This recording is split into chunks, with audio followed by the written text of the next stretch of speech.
Muy buenos días, nos da mucho gusto en este momento entrar a las redes sociales, internet, YouTube, live stream, para transmitir esta conferencia acerca del arrebatamiento de la iglesia, conocida también como el rapto de la iglesia, porque la palabra arrebatamiento, a los que les interese apuntarla, es la palabra griega arpazo, con Z, arpazo, que significa ser sacado o arrebatado súbitamente o con fuerza. Entonces, el rapto es eso, ¿verdad? Cuando raptan a alguien es que agarran a alguien súbitamente y se lo llevan. Entonces, este evento, que es tal vez el próximo en cumplirse en la escatología bíblica, es cuando Cristo va a bajar del cielo, escuchen con mucha atención, sin tocar la tierra. Esta es la grande diferencia entre el arrebatamiento y la segunda venida, que muchos también confunden y dicen que el rapto y la segunda venida es lo mismo. No es lo mismo. Por más de 10 cosas diferentes que vamos a encontrar. En el arrebatamiento, Cristo está en el aire y nos llama para sacarnos, ser transformados los que estemos vivos, que no vamos a morir, y los que estén muertos van a resucitar. En la segunda venida, Cristo pone los pies, Zacarías capítulo 14, en el monte de los olivos. Y se va a hacer un valle de norte a sur y de occidente a oriente, y Cristo viene con nosotros. Apocalipsis 19. En el rapto de la iglesia no hay señales para el rapto. Significa esto que es inminente, que es inminencia, que no hay señales, que puede suceder ahorita saliendo, hoy en la noche o mañana. La segunda venida, Mateo 24, el sol se oscurecerá, la luna aparecerá como de sangre, las potencias del universo serán conmovidas y todos verán la señal, todos, del Hijo del Hombre viniendo en las nubes. Entonces son dos eventos completamente diferentes. ¿Por qué son diferentes? Porque la iglesia tiene que salir antes de los 7 años de tribulación. ¿Por qué la iglesia no va a pasar los 7 años de tribulación o la semana 70 de Daniel? Porque Dios no ha terminado con Israel. Romanos 9, Romanos 10 y Romanos 11. Dios ahorita puso en la banca a los del Barcelona. Y ya que se vayan a enfrentar al Real Madrid, todos los que estaban en la banca van a entrar al final del partido. Entonces, desde el año 70 después de Cristo hasta nuestros días, Israel fue hecho a un lado. Están en la banca, pero hay una teología que es herética, que se llama la teología del reemplazo, que la iglesia tomó el lugar de Israel, que Dios no tiene nada que ver con Israel y que la iglesia va, gracias a Dios, ya viendo el aire, la iglesia va a tomar el lugar de Israel y que además la iglesia va a establecer el reino de Dios en este mundo. Todo esto son herejías, porque la iglesia no va a establecer el reino de Dios, la iglesia va a ser sacada y es Cristo cuando regrese el que establezca el reino milenial prometido en 2 Samuel 7 al rey David y a sus hijos. Entonces todo esto es muy importante dentro de la escatología bíblica, dentro de las profecías bíblicas. Voy demasiado rápido, ¿verdad? Porque algún día estábamos hablando ya con su pastor que vamos a venir a dar un seminario de profecías bíblicas. Todo el sábado, unas 2-3 conferencias el sábado, unas 2 conferencias en la tarde y culminamos el domingo. Así que vamos a orar para poner una fecha y darles a ustedes el panorama de profecías de la Biblia. Muy bien. En Primera de Tesalonicenses capítulo 4, del 13 al 18, Pablo es el único apóstol a quien se le reveló el arrebatamiento de la iglesia. No fue ni a Pedro, ni a Santiago, ni a Mateo, ni a Lucas, ni a Marcos. Fue a Pablo nada más a quien se le reveló la doctrina que vamos a desarrollar en estos momentos. Así como a Juan fue al único que se le reveló el libro del Apocalipsis. Entonces, esto nos muestra que ningún hombre tiene toda la verdad. En el Antiguo Testamento Dios le revela a Jeremías lo que no le reveló a Isaías, a Malaquías, a Amós, a Miqueas, a Jonás, a Joel, etcétera, etcétera. Dios necesita muchos hombres Y así estamos nosotros en el siglo XXI también. Yo no tengo toda la verdad. Hay hermanos míos cristianos que tienen algo que yo no sé y que necesito saber. Así que cuando entendemos esto, nunca nos vamos a ensoberbecer. Siempre estaremos abiertos, ¿verdad?, a escuchar qué dice la Biblia, porque la revelación es diferente para unos hermanos, para otros hermanos.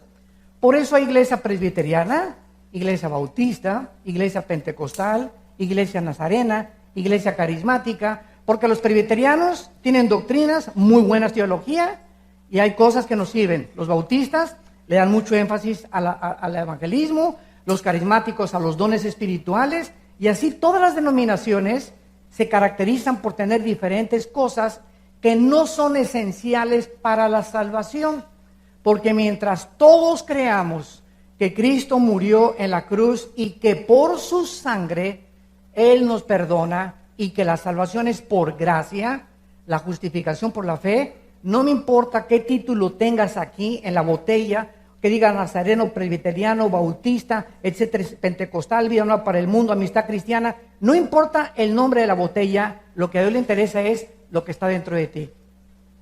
Y el que no tenga el Espíritu de Dios, aunque diga presbiteriano, bautista, pentecostal, si no tienes a Cristo dentro de ti, no eres cristiano. El cristiano no es una persona que va a una iglesia o que pertenece a los bautistas o a los presbiterianos, a vida nueva para el mundo. El cristiano es la persona que tiene a Jesucristo. Tú puedes ser católico e irte al infierno. Puedes ser evangélico e irte al infierno. Dios no nos vino a salvarnos a través de una religión, sino a través de la vida de su Hijo Jesucristo. Esto es muy importante de poder entender como cristianos. El cristianismo es una relación personal, viva, orgánica, dinámica con alguien que está vivo. La religión son ritos, ceremonias, liturgias. Vas y viernes primero y miércoles de ceniza y vas el domingo y cumples con tu religión, pero no tienes una relación con el Hijo de Dios. No te levantas todos los días a leer la Biblia y a entender a Dios, los pensamientos de Dios, y a sentir que Jesús vive, y a descargar tu estrés, tu ansiedad, sabiendo que hay alguien que tiene cuidado de nosotros. Eso es el cristianismo. Y es interesante que la palabra cristiano signifique esto. Cristos, ungido, anos, pequeño. Cristo, ano, cristiano, pequeño, ungido. Si tú tienes al Espíritu Santo, eres cristiano. Si no tienes al Espíritu Santo, pero tienes una religión, eres un religioso nada más. ¿Me van siguiendo? Esto es vital que tú lo comprendas, porque puedes vivir engañado creyendo que porque vas a una iglesia, ya eres cristiano. Y es como si entro a McDonald's y salgo convertido en una hamburguesa. Por favor. Entonces, el hecho que vengas a una iglesia no significa que seas cristiano. Pero cuando tú recibes a Cristo, comienzas a tener una relación con Él. Dice 1 Tesalonicenses 4, del 13 en adelante: tampoco queremos, hermanos, que ignoren. Pablo no quería que la iglesia ignore lo que nos va a revelar. ¿Qué cosa? Acerca de los que duermen. Para que no se entristezcan como los otros que no tienen esperanza. Porque si creemos que Jesús murió y resucitó, así también traerá Dios con Jesús a los que durmieron en Él. Por lo cual os decimos esto en palabra del Señor, que nosotros que vivimos, que habremos quedado hasta la venida del Señor, no precederemos a los que durmieron, porque el Señor mismo, con voz de mando, con voz de arcángel y con trompeta de Dios, descenderá del cielo, y los muertos en Cristo resucitarán primero. Luego nosotros, los que vivimos, los que hayamos quedado, seremos arrebatados juntamente con ellos en las nubes para recibir al Señor en el aire. Y así estaremos siempre con el Señor. Por lo tanto, alentaos unos a otros con estas palabras. Muy bien. Vamos a 1 de Corintios, marquen ahí porque vamos a regresar y vamos a ver otro pasaje similar al que acaba Pablo de revelarnos. Dice 1 Corintios 15, 51 al 53. He aquí, os digo un misterio. No todos dormiremos, pero todos seremos transformados. En un momento, en un abrir y cerrar de ojos, a la final trompeta, porque se tocará la trompeta y los muertos serán resucitados incorruptibles y nosotros seremos transformados, porque es necesario que esto corruptible se vista de incorrupción y esto mortal se vista de inmortalidad. Notamos aquí en Corintios que la doctrina del arrebatamiento de la iglesia era un misterio.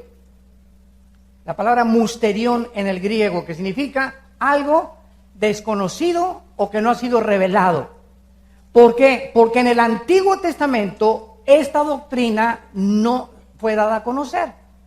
En el Antiguo Testamento se hablaba en Job de la resurrección, en Isaías 26 de la resurrección, pero nunca en el Antiguo Testamento el Espíritu Santo le reveló a ninguno de los profetas que habría una generación de personas que tuvieran a Cristo que no iban a morir. Que no iban a morir. Y que esta generación de personas que no iban a morir iban a ser transformadas en un momento, en un abrir y cerrar de ojos, cuando Jesús viniera en el cielo para llevarlos con él. Entonces, era un misterio y esta doctrina comenzó a destaparse hace 1 siglo y medio aproximadamente.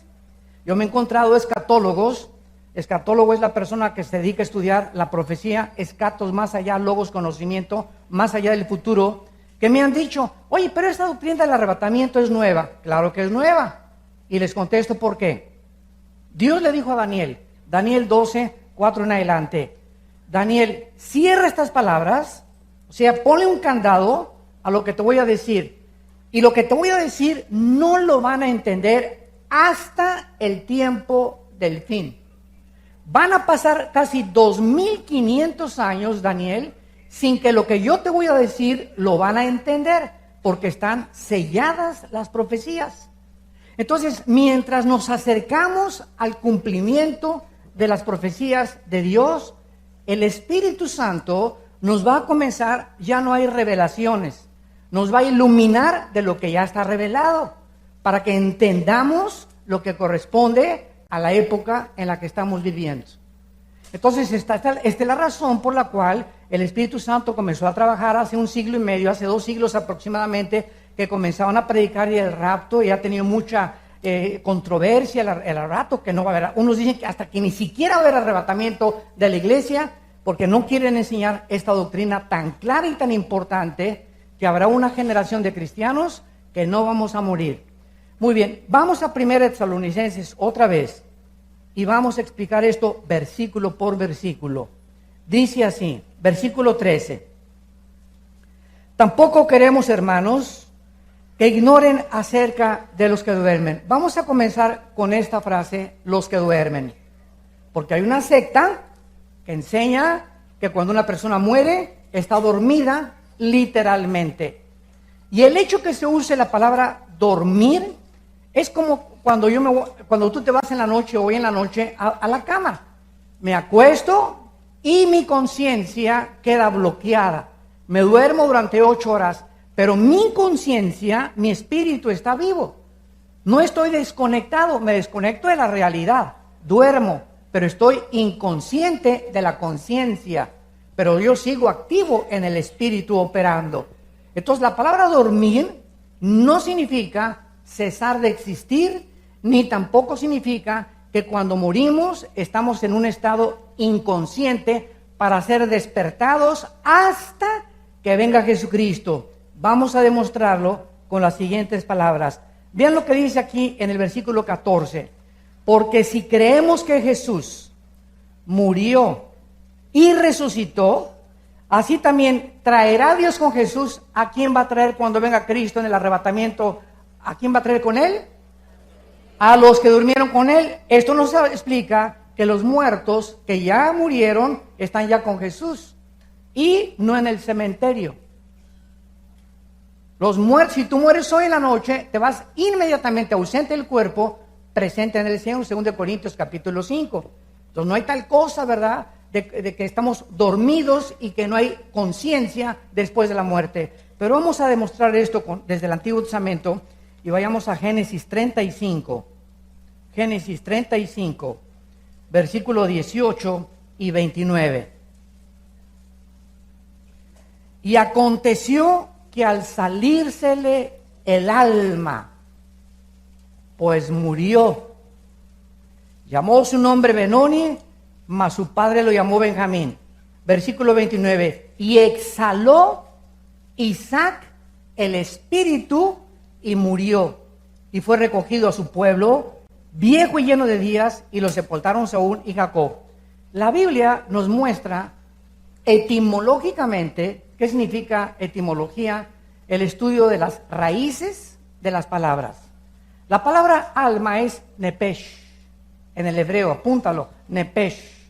Se pronuncia nepej, porque la CH en hebreo es j, nepej, y la palabra espíritu es ruach, se escribe ruach.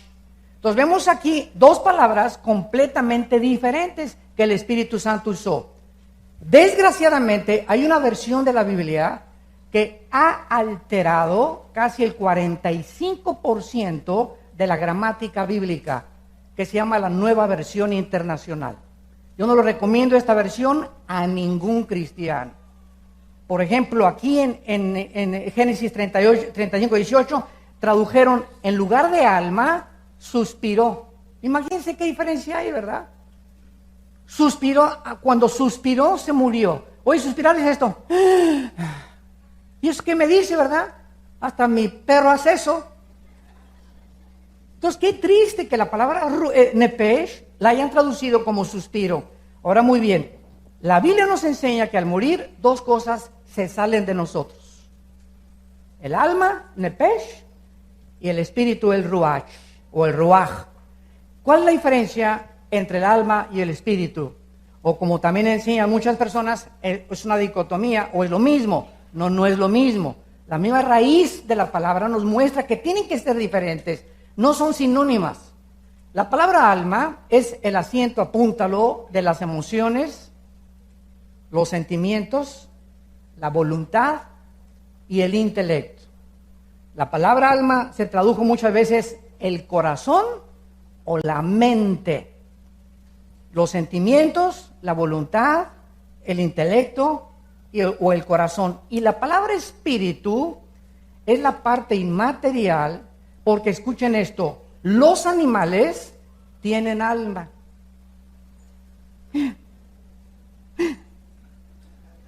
Los animales tienen alma. Lo podemos comprobar en el libro del Génesis. Tienen el nepesh. ¿Qué significa? Los perros pueden mover la cola, están tristes, sienten, etcétera, etcétera, pero no tienen lo que tenemos los seres humanos, y es la única diferencia entre nosotros y los animales. El espíritu. El espíritu es la parte inmaterial a través del cual el hombre conoce, adora y sirve a Dios. Juan 4:24, porque Dios es espíritu. Entonces, si tú quieres tener contacto con Dios, no lo puedes tener con tu mente intelectualmente.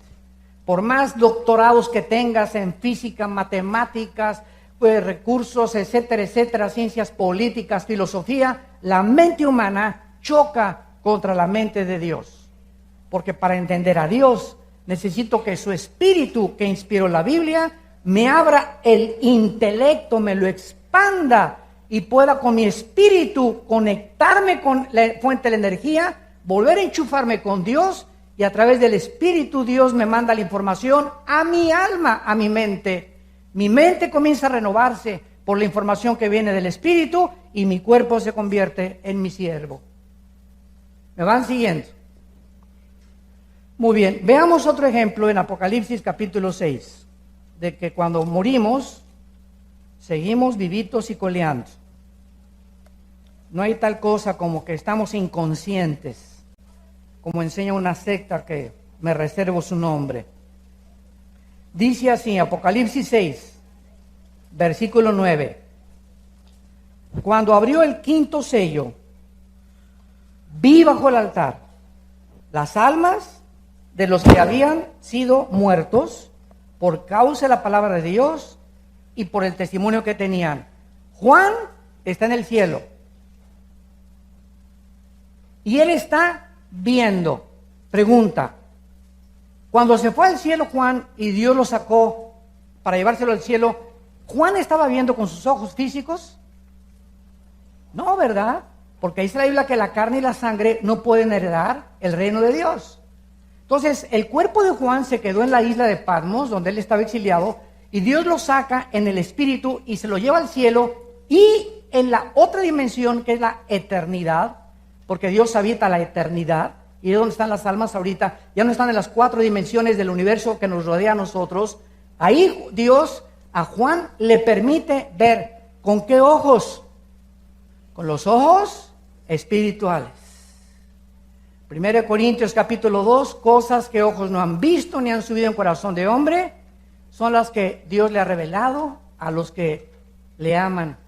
Entonces tenemos un par de ojos físicos, pero cuando recibimos a Cristo, nuestros ojos espirituales se abren y venimos a la Biblia y vemos cosas que el más experto y más con 5 premios Nobel no puede ver, porque no tiene los ojos espirituales que tenemos los cristianos.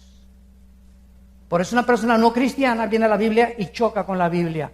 No, está llena de contradicciones y pura sangre, y Dios manda a matar a los cananitas, y yo no entiendo estas cosas, y son puras leyendas, y son puras cosas tonterías. ¿Por qué? Porque no tienen ojos espirituales. Hasta que nacemos de nuevo, podemos nosotros ver las cosas que no pueden ver con los ojos físicos, ni con el intelecto físico.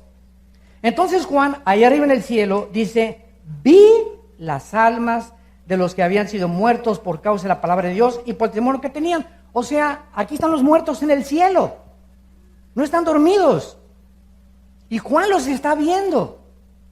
Ahora, si tú ves un alma, no estás viendo a Gasparín el fantasma. Si vio Juan algo, es porque algo tenían de forma, tenían un cuerpo. Vi las almas de los que habían sido muertos, de los mártires. Versículo 11, y se les dieron vestiduras blancas, y se les dijo que descansaran todavía un poco de tiempo, hasta que se completara el número de sus consiervos y sus hermanos, que también habían sido muertos como ellos.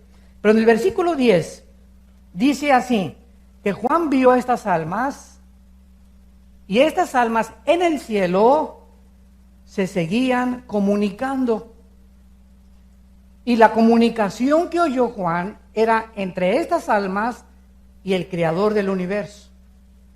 Y clamaban a gran voz: ¿hasta cuándo, Señor, santo y verdadero, no juzgas y vengas nuestra sangre en los que moran en la tierra? Los muertos que están en el cielo tienen ojos, tienen conciencia, tienen un cuerpo, tal vez temporal hasta que en el cuerpo glorificado, tienen contacto con Dios y están conscientes de lo que pasa aquí en la tierra, los que están en el cielo. Ya que se complete el número de los mártires, descansarán completamente. Ahorita los que han muerto antes que nosotros no están el 100% descansando. Están descansando un ratito nada más en una hamaca en Acapulco, cerca del Princess. Pero no están en Hawái todavía. Ahora, es interesante ver qué es lo que les preocupa a los que están en el cielo ahorita. En otras palabras, los que están en el cielo ahorita están viendo cuántos secuestros, cuánta violencia. Ahora ya se casan hombres con hombres, mujeres con mujeres. Los gobernantes ya perdieron la brújula. Dios mío, veo, o sea, están así y voltean a Dios. Oye Dios, mira nomás el relajo allá abajo en el planeta Tierra. ¿Cuándo se va a acabar tantas guerras y persecuciones y sufrimientos y todo, Señor? Queremos saber, ¿hasta cuándo vas a vindicar la justicia en el mundo? Voltea a Dios y les dice: tranquilino, pino, cocolín, no se me alebresten, quiero que sepan que tiene que venir un tiempo hasta que se complete un grupo de almas que están abajo en la tierra que tienen que morir. Y cuando esas almas mueran, entonces ya vamos a poder establecer el reino milenial y me bajaré con ustedes y los que estén vivos van a resucitar y van a ser transformados y vamos a formar el reino prometido a los profetas y a Abraham, Isaac y a Jacob. Esto es maravilloso porque es la forma en la que Dios nos enseña de una forma sistemática que los muertos no están dormidos. Vuelvo a repetir, como enseña una secta, de que perdemos la conciencia y despertamos hasta que nosotros regresemos con Jesucristo. Ahora, ¿se acuerdan ustedes de Mateo 17, la transfiguración? Cristo agarra a Jacobo, a Juan y a Pedro. Acompáñenme. Y se sube un monte altísimo Cristo. Y de repente Cristo se transfigura, se transforma antes de morir en la cruz. Y les da una visión a los apóstoles de la gloria que Él tenía antes de que el mundo fuera. Pero lo interesante es que aparecen con Cristo dos muertos, Moisés y Elías.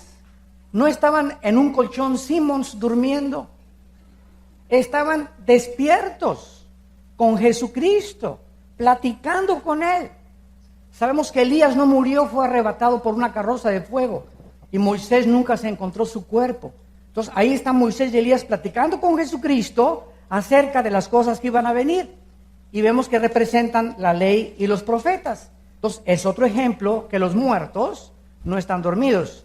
Están vivitos y coleando y en la presencia de Dios. Regresamos a Tesalonicenses y veamos ahora, a continuación, de qué forma esta resurrección es la primera resurrección. Pongan mucho cuidado lo que les voy a decir. En Juan capítulo 5, Cristo mencionó y dijo lo siguiente: vendrá la hora cuando los muertos oirán la voz del Hijo del Hombre. Los que hicieron lo bueno, a resurrección de vida; los que hicieron lo malo, a resurrección de condenación. Aquí Cristo nos habla de dos resurrecciones: la de los justos y la de los malos. Muy bien, la de los justos tiene varias etapas. Por eso se le llama la primera resurrección, porque después de que nosotros resucitemos, no fuimos la primera resurrección, ¿o sí? No, ¿verdad? Porque dice 1 Corintios 15:52, primero Cristo, las primicias y los que son de Cristo. Entonces, si la primera resurrección era de nosotros, ¿cuál fue la de Cristo? Cristo fue el primero en resucitar en toda la historia para no volver a morir. En el Antiguo Testamento hubo resucitados, pero volvieron a morir. Dios resucitó a Lázaro, pero Lázaro volvió a morir. Los apóstoles resucitaron y volvieron a morir muchos que resucitaron. Pero Cristo es el primero, las primicias que acompañaron a Cristo en la resurrección, de los que nunca vamos a volver a morir. Después seguimos nosotros. Pero ahora lo que dice el versículo 14 de primera de Tesalonicenses 4. Si creemos que Jesús murió y resucitó, traerá a Dios con Jesús a los que durmieron. Vean esto, por favor, con Lucas. Los que morimos en Él. O sea, el arrebatamiento involucrará nada más a los muertos de Pentecostés a nuestros días. Porque en Pentecostés se formó la iglesia de Jesucristo. ¿Qué es la iglesia de Jesucristo? Que mediante el bautismo del Espíritu Santo, Dios nos une a Cristo y nos hace su carne y sus huesos. Somos el cuerpo de Cristo, Él es la cabeza, y en ese momento estamos nosotros ensamblados con Él y se nos llama que estamos en Él. Antes de Pentecostés no existía el cuerpo de Cristo, existía Israel. Esto es muy importante. Ahora, muy bien, si en el arrebatamiento solamente los que estemos en Cristo vamos a ser arrebatados, ¿qué va a pasar con los que murieron de Adán a Pentecostés? Estas personas van a resucitar en la segunda venida de Jesucristo. Veamos esta verdad en Daniel capítulo 12. Los muertos en el Antiguo Testamento resucitarán hasta la segunda venida de Jesucristo. Cuando el Espíritu iluminó a estos ángeles para revelarle a Daniel estas verdades, lo dice con mucha claridad. Dice Daniel 12, en aquel tiempo, está hablando de la gran tribulación. Ya no estamos nosotros aquí. En aquel tiempo se levantará Miguel, el gran príncipe que está de parte de los hijos de tu pueblo, y será tiempo de angustia. Este tiempo de angustia no es la angustia que pasaste ayer con tu suegra, ni lo que estamos atravesando ahorita en el mundo. Este es el tiempo de la angustia como nunca, dice Mateo 24, el mundo lo ha atravesado. La gran tribulación. Y dice, cual nunca fue desde que hubo gente hasta entonces. Por eso sabemos que es la gran tribulación. Pero en aquel tiempo, o sea, en ese tiempo de angustia, será libertado tu pueblo.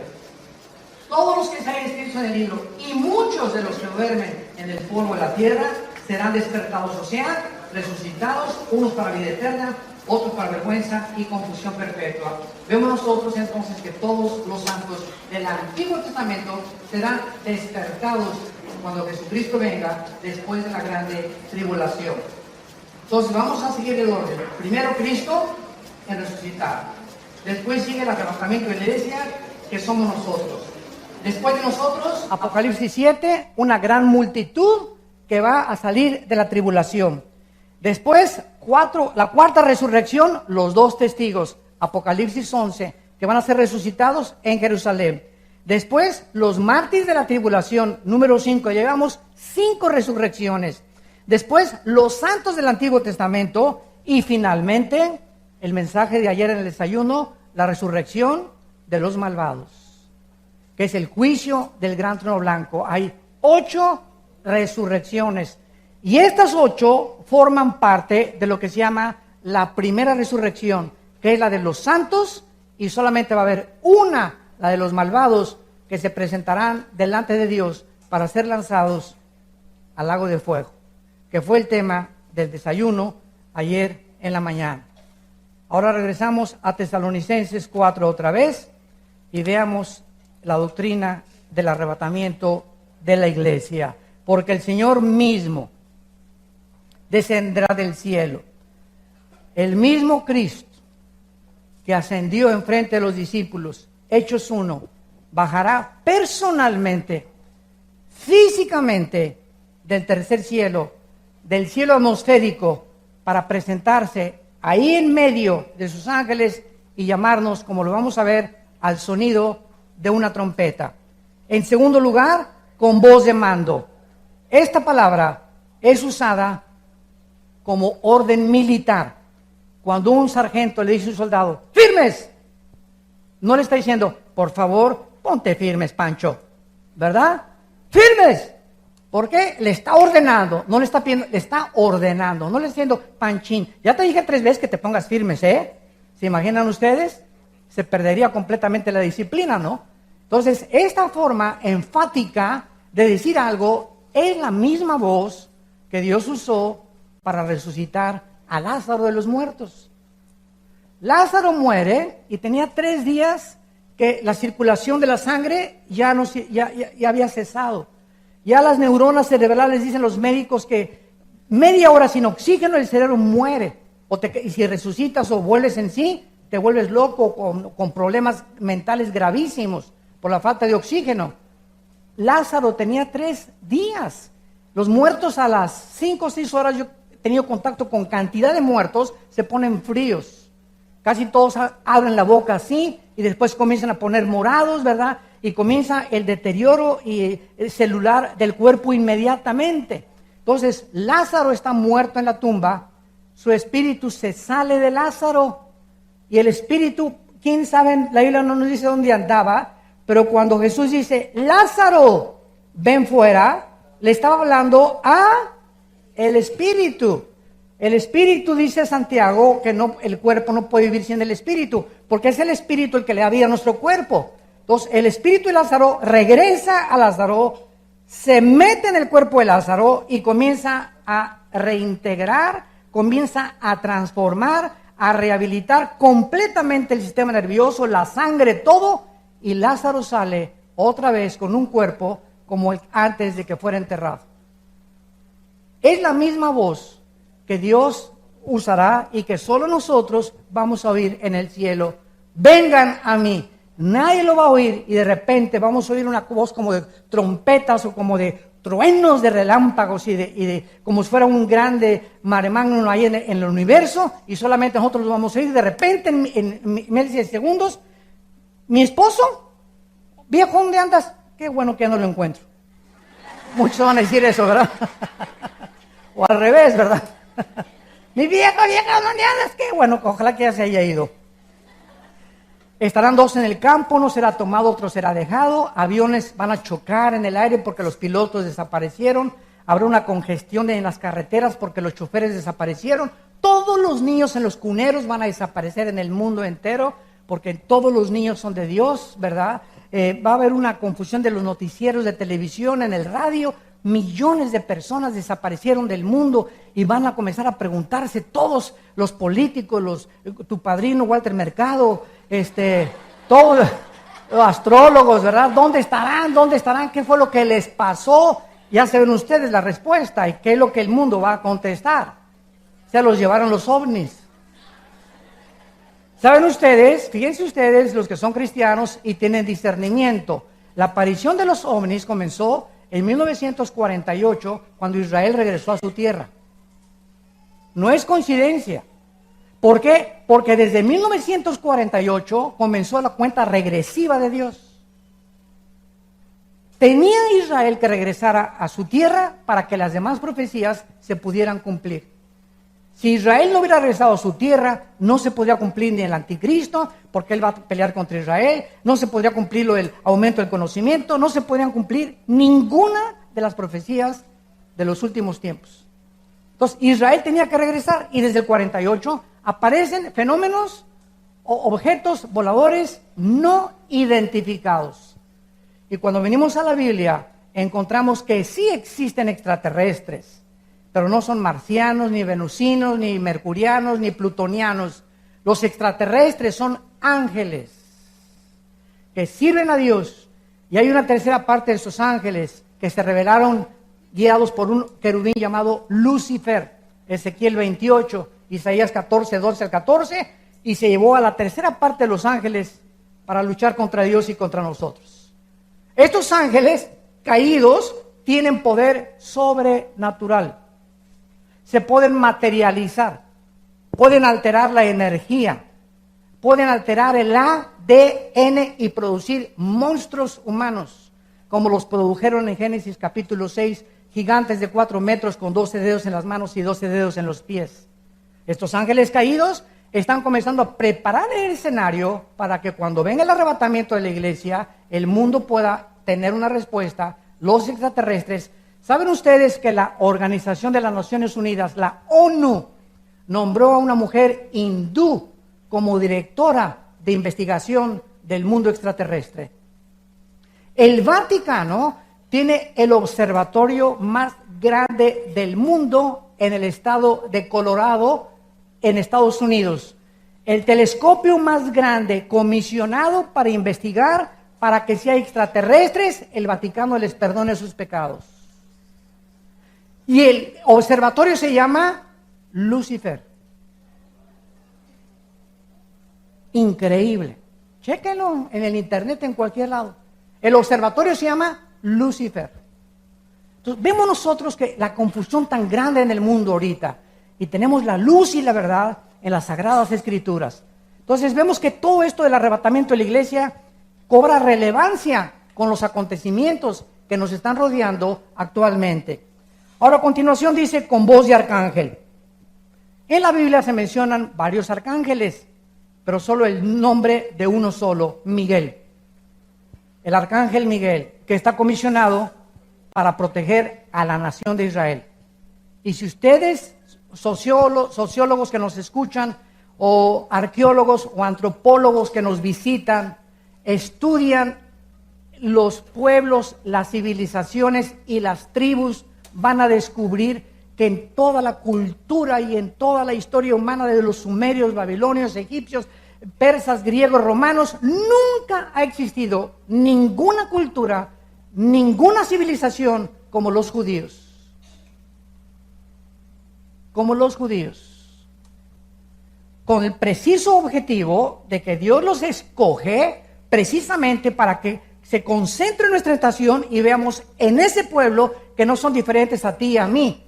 No son más inteligentes que tú y que yo. Simplemente por soberanía, Deuteronomio 7, Dios los escoge por gracia, para que en ellos nazca el Mesías, para que a través de ellos venga la Biblia, para que en ellos se cumplan las profecías y para que ellos sean el termómetro del tiempo de la venida de Jesucristo. La nación de Israel. Entonces vemos nosotros que ahorita el mundo está expectante y todos contra Israel para acabar con Israel. Y desde el 48, la guerra del 48, la guerra del 57, la guerra de los 6 días del 67, que fue de acuerdo al general Norman Schwarzkopf, que fue el que dirigió la guerra del Golfo Pérsico y la coalición de 29 naciones para sacar a Saddam Hussein de Kuwait. El general Schwarzkopf, graduado de West Point, que es la academia militar más grande del mundo y la más prestigiada, dijo en sus memorias: nunca en la historia ni de Alejandro el Magno, ni de Napoleón, ni de Carlomagno, ni de Aníbal, ni de ningún conquistador ha existido una guerra tan milagrosa como la guerra del 1 al 6 de junio de 1967, la guerra de los 6 días contra Israel. ¿Saben ustedes que en el 67 el presidente de Egipto, Nasser, junta a 5 naciones árabes y les dice: destruyamos y aplastemos como a las termitas y echémoslos al Mediterráneo Israel? Escuchen esto, eran más de 20 millones de árabes contra menos de 2 o 3 millones de judíos. Les voy a decir en la ley de las probabilidades cómo estuvo esta situación. Ahorita somos como 800 personas aquí. ¿Qué les parece que tuviéramos nosotros así ahorita 10 rifles AK-47? Y nos rodea un ejército, somos 800 personas, nos rodea un ejército de 50,000 soldados alrededor del hotel. Dentro de las leyes de las probabilidades, ustedes son buenas en matemáticas, ¿qué posibilidades habría o qué probabilidades existirían para que saliéramos vivos? ¿Saben cuál es la respuesta? 10 a la 12ª potencia. Imposible salir vivos. Eran las mismas probabilidades que Israel tuvo el 6 de junio de 1967. Y al tercer día de la guerra, los judíos, que actualmente son los mejores pilotos del mundo, más que los rusos en los MiGs y más que el F-16 y F-21 de los americanos, hasta ahorita la Fuerza Aérea de Israel es imbatible. Por eso miren, le sacan intentar algo, porque no se imaginan la fuerza aérea que tienen. Los judíos en el 67 se suben a 3 aviones F-16, atacan la aviación, destruyen a las 5:30 de la mañana la aviación de Egipto, la aviación de Siria y la aviación de Irak, y dominan el aire a los 3 días. Al 5.º día habían avanzado hasta la península del Sinaí, a las Torres del Golán, y conquistaron la Franja de Gaza. El día 6, las Naciones Unidas, que en aquel tiempo era la Liga de Naciones, les manda un recado y les dice: ya párenle, ya no sigan porque van a conquistar Egipto entero y recobran Jerusalén. ¿Saben ustedes por qué ganaron en 6 días? Porque el séptimo tenían que descansar. Hasta con eso, ¿verdad? No es coincidencia. Increíble, el día de reposo no podían pelear. O sea, esto es sobrenatural. Entonces tenemos que entender eso, ¿verdad? Porque el arcángel Miguel ha sido comisionado, porque han sido milagros tras milagros, y hasta la fecha nada ni nadie los podrá sacar de su tierra hasta que Cristo regrese. Ahora dice la Biblia que con trompeta de Dios. Y aquí entramos ya un poco a un terreno escabroso, porque también dice en Tesalonicenses 15, 51 al 52, que se tocará la trompeta, y muchos han creído que esta trompeta es la última del Apocalipsis, la 7ª trompeta. Sin embargo, las trompetas del Apocalipsis son de juicio. Y esta tenemos que recurrir a la Biblia, a Números capítulo 10, en el Antiguo Testamento, donde no estamos hablando del shofar. El shofar era así.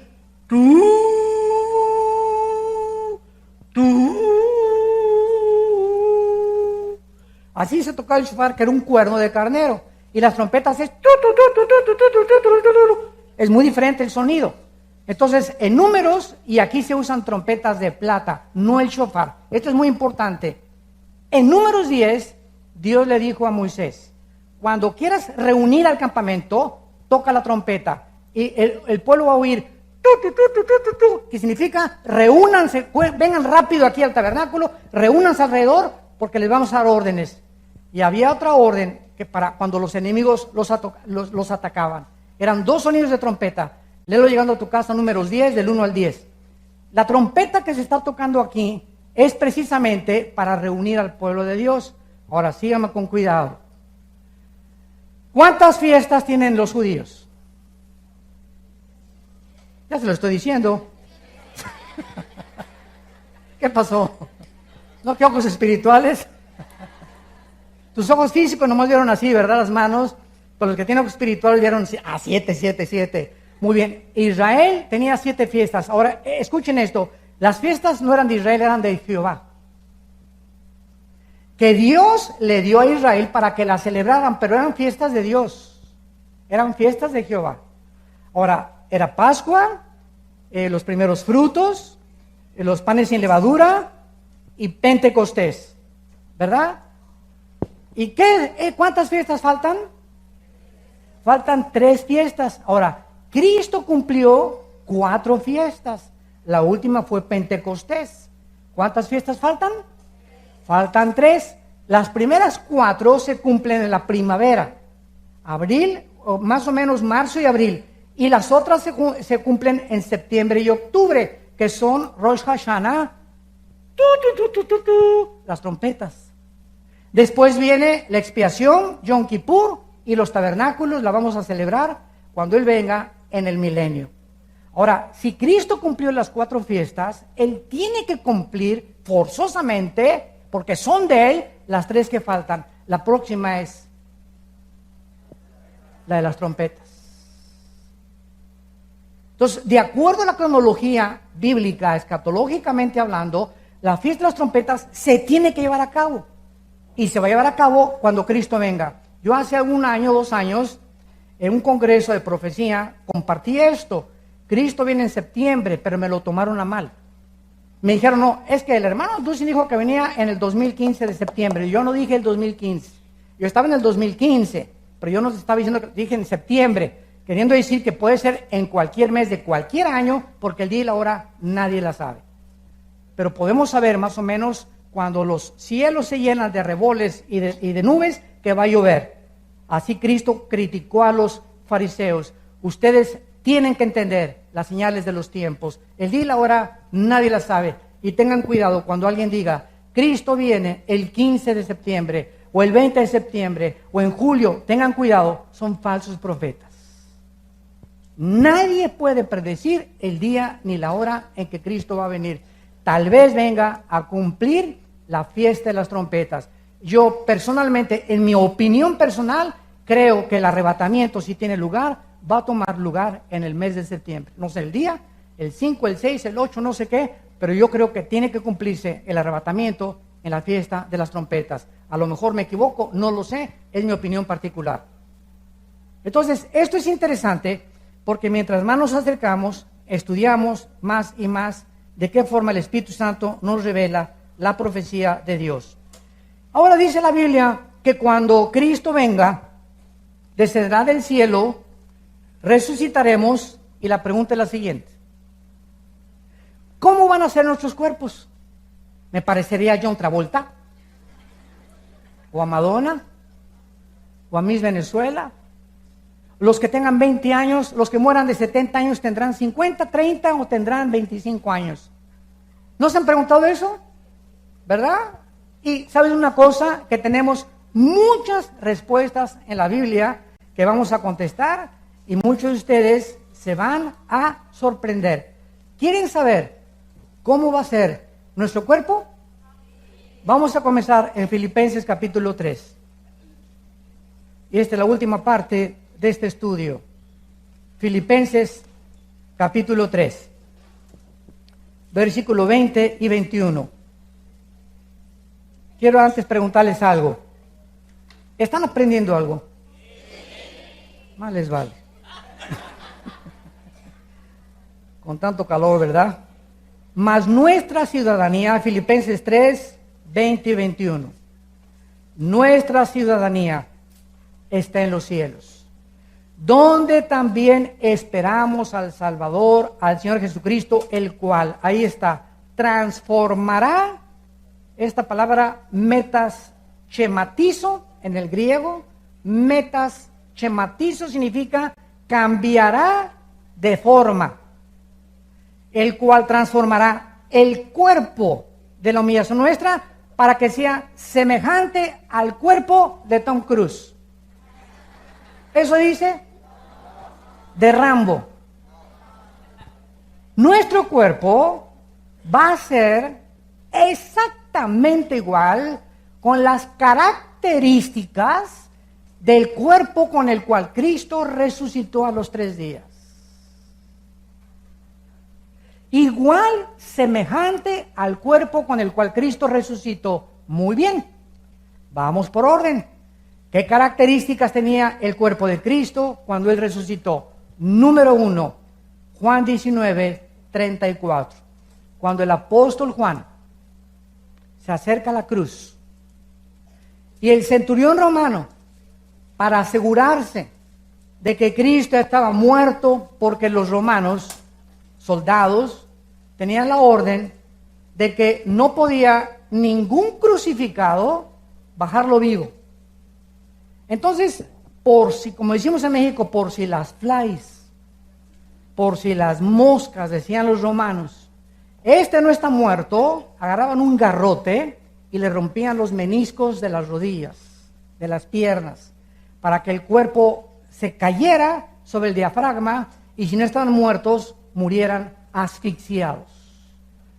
Y con eso garantizaban al César y al gobierno romano de que el que bajaron de la cruz estaba completamente muerto. Por un milagro, porque estaba escrito en el Antiguo Testamento que a Cristo no le iban a romper las piernas. En el libro del Éxodo se profetizó. Entonces el centurión romano, encargado de todos los que estaban alrededor de la cruz y de la muerte de Cristo, él era el responsable del centurión. Entonces, él estuvo tan cerca de Cristo, y estoy seguro que es el centurión de Hechos capítulo 10, que se convierte después con Pedro, que era un hombre piadoso y comenzó a dar ofrendas a Dios. El centurión romano no le rompe las piernas, pero agarra una lanza y del lado izquierdo al lado derecho le atraviesa de aquí y le sale la lanza acá. O sea, le atraviesa todo el corazón y toda la zona que se conoce como el pericardio. Los cardiólogos te pueden decir que el pericardio es una capa que envuelve el corazón. Entonces, al atravesarle la lanza y sacarla, se acerca Juan, en Juan 19, 34, y Juan escribe, el apóstol Juan, que vio salir de la herida de Cristo, de la lanza, una gota de sangre mezclada con agua. Y de acuerdo a la cardiología del siglo XX, cuando la sangre se mezcla con el agua, es precisamente porque el pericardio ha sido completamente destrozado. Si yo les preguntara a ustedes, ¿cuántos de ustedes me pueden responder cuáles fueron las causas clínicas de que murió Cristo o médicamente hablando? ¿Qué me responderías? Si me dices por asfixia, no murió por asfixia. Si me dices que por desangramiento, tampoco murió por desangramiento. Porque la Biblia dice que fue lo que le causó la muerte física a Cristo en el Salmo 22. 1000 años antes, damas y caballeros, 1000 años antes de que Cristo muriera, el rey David escribió: Dios mío, ¿por qué me has desamparado? Echaron ropa, jugaron suertes con mis ropas, me están rodeando como toros de Basán. Y David escribe: y mi corazón fue como la cera.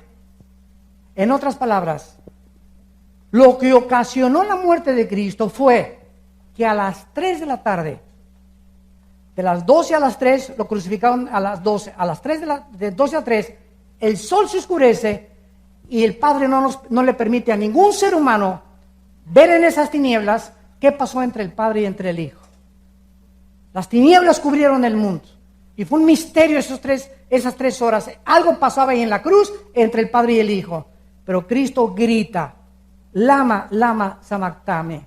¿Por qué me has abandonado, Señor? Y fue en ese preciso momento donde tus pecados y mis pecados son puestos en Él. Y en el momento en que Dios castiga a su Hijo, la ira que tú merecías recibir y la ira que yo merecía recibir, el Hijo la recibe en nuestro lugar. Eso se llama la propiciación, Romanos 3. En ese momento Cristo se hace el santo culpable por nosotros. Y recibe en ese momento tus pecados y mis pecados, y lo que le quitan la vida a Jesucristo es el pecado. Porque la paga del pecado es la muerte. Romanos 6:23. Cristo muere de dolor del corazón. De dolor. No fue tan grande el dolor de haber sido separado de su Padre. En ese momento que ese dolor le quita la vida. Él no podía llevar el pecado. Por nosotros se hizo pecado. Él no pecó. Se hizo pecado en tu lugar y en mi lugar para que tú y yo tuviéramos la vida eterna.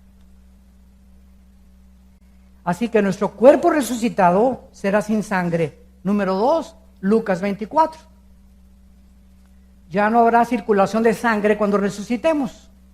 Ahorita la sangre es la vida del cuerpo, ¿verdad?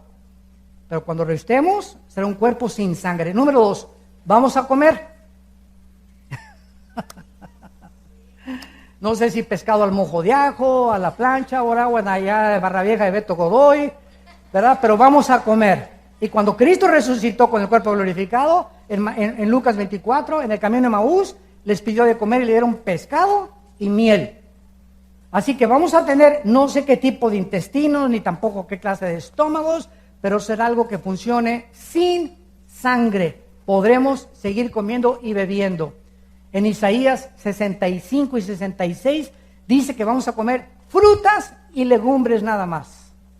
Vamos a regresar a la dieta vegetariana del huerto del Edén.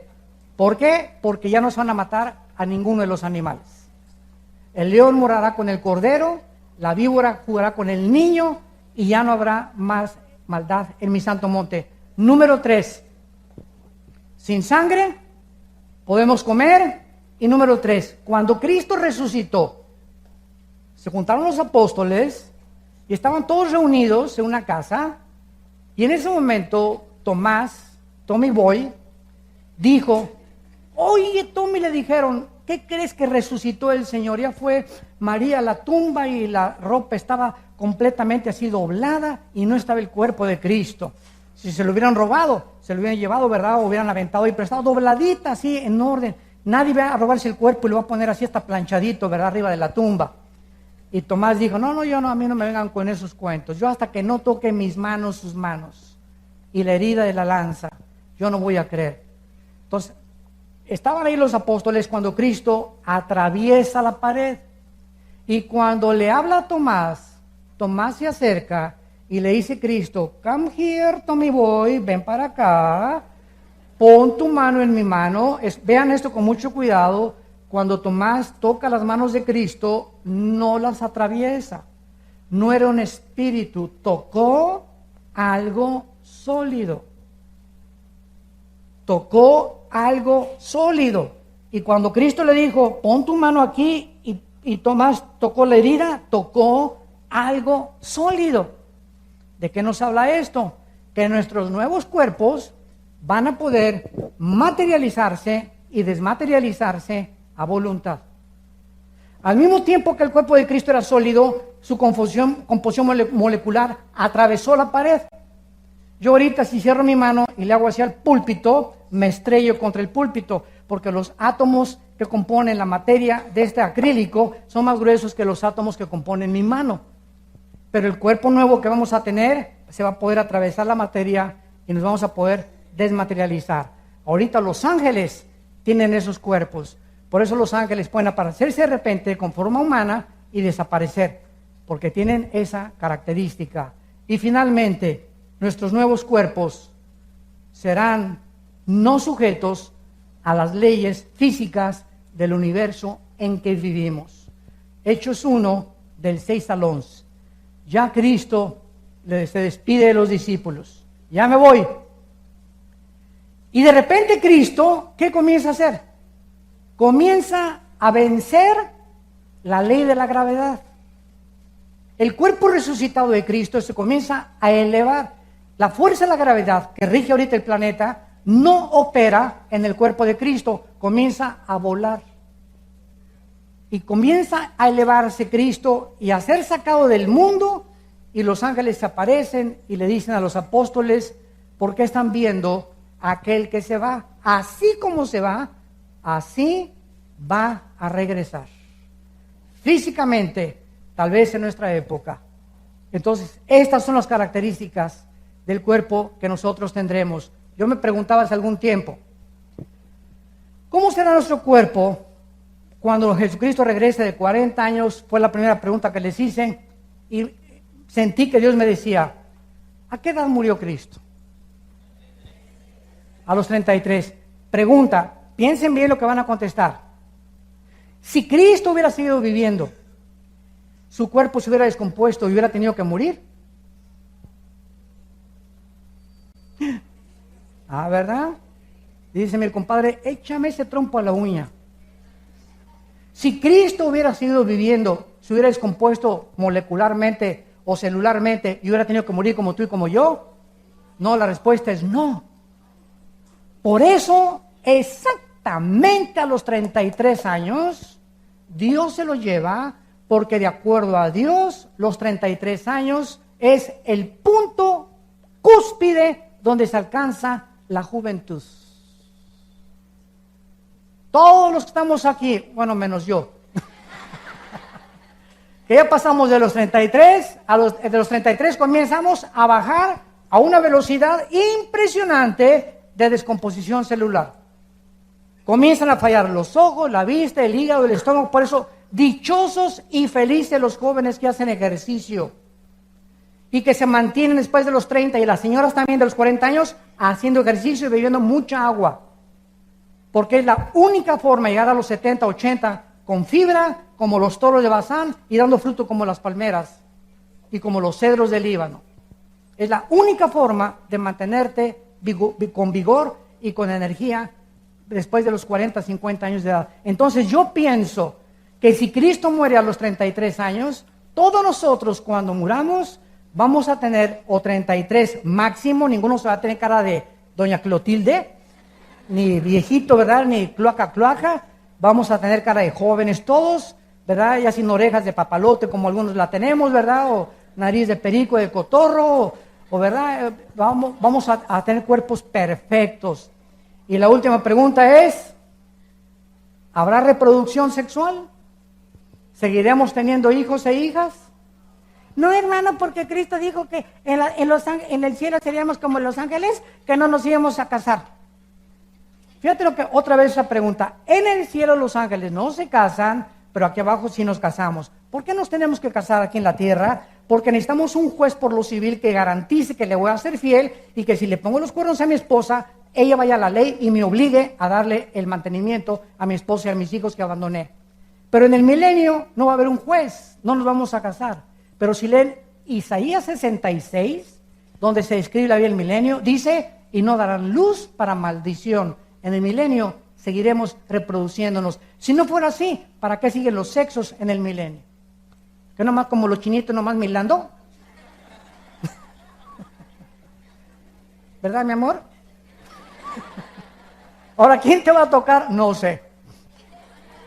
Esto es una opinión personal.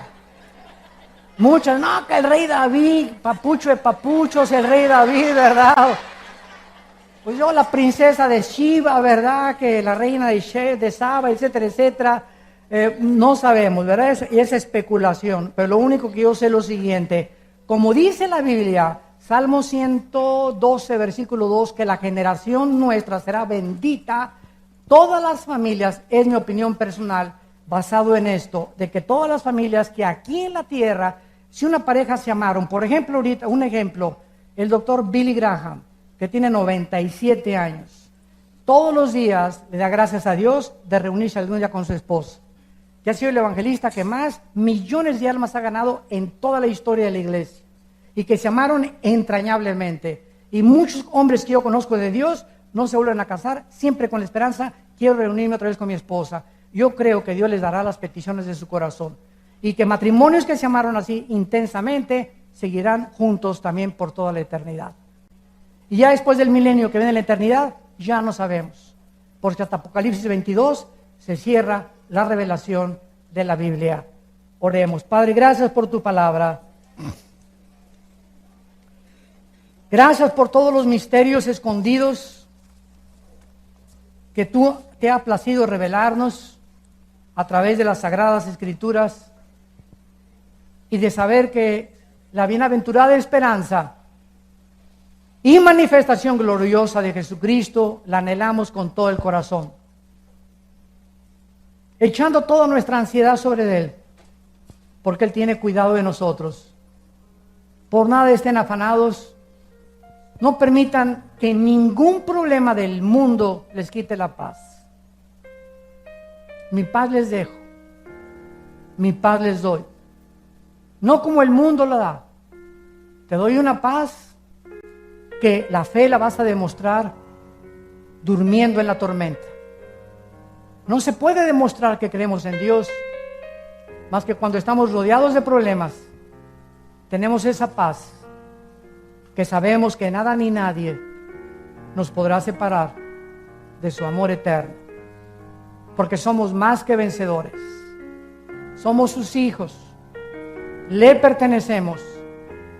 Cristo oró y le dijo al Padre: les he dado a conocer tu nombre, a los que me diste les he dado a conocer, y ahora ellos han guardado tu palabra.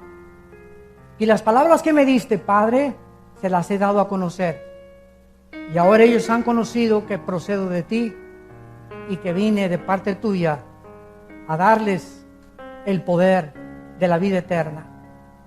No te ruego por el mundo, te ruego por ellos, por los que me diste, porque tuyos son, y lo tuyo es mío, y lo mío es tuyo, Señor. Gracias, Jesús, porque esta petición que tú le hiciste a tu Padre en Juan 17 nos pertenece, y sabemos que Él te contestó ya, y nada nos podrá separar. No podremos nunca perder la salvación, porque te pertenecemos.